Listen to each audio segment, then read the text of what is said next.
Michael Lee Chin clarifies the promise to help Jamaica grow faster. Good evening and thanks for joining us for Primetime News. A special welcome to viewers on onespotmedia.com. I'm Archibald Gordon. And I'm Doreen Samuels. Also this evening, flash flood watch announced for some areas. Part 3 of our human trafficking series. Police make headway in probe of colleagues' killing. Former JTC chairman challenges Mike Henry over comments about the bus company. In the business day, flow meets problems in efforts to get licenses for some illegal channels. There's also sports commentary, weather in the primetime package. But before the break, the feedback question.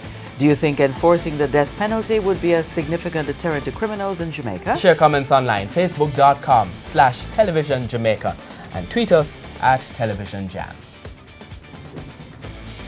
Stay with us. Primetime News returns after this break.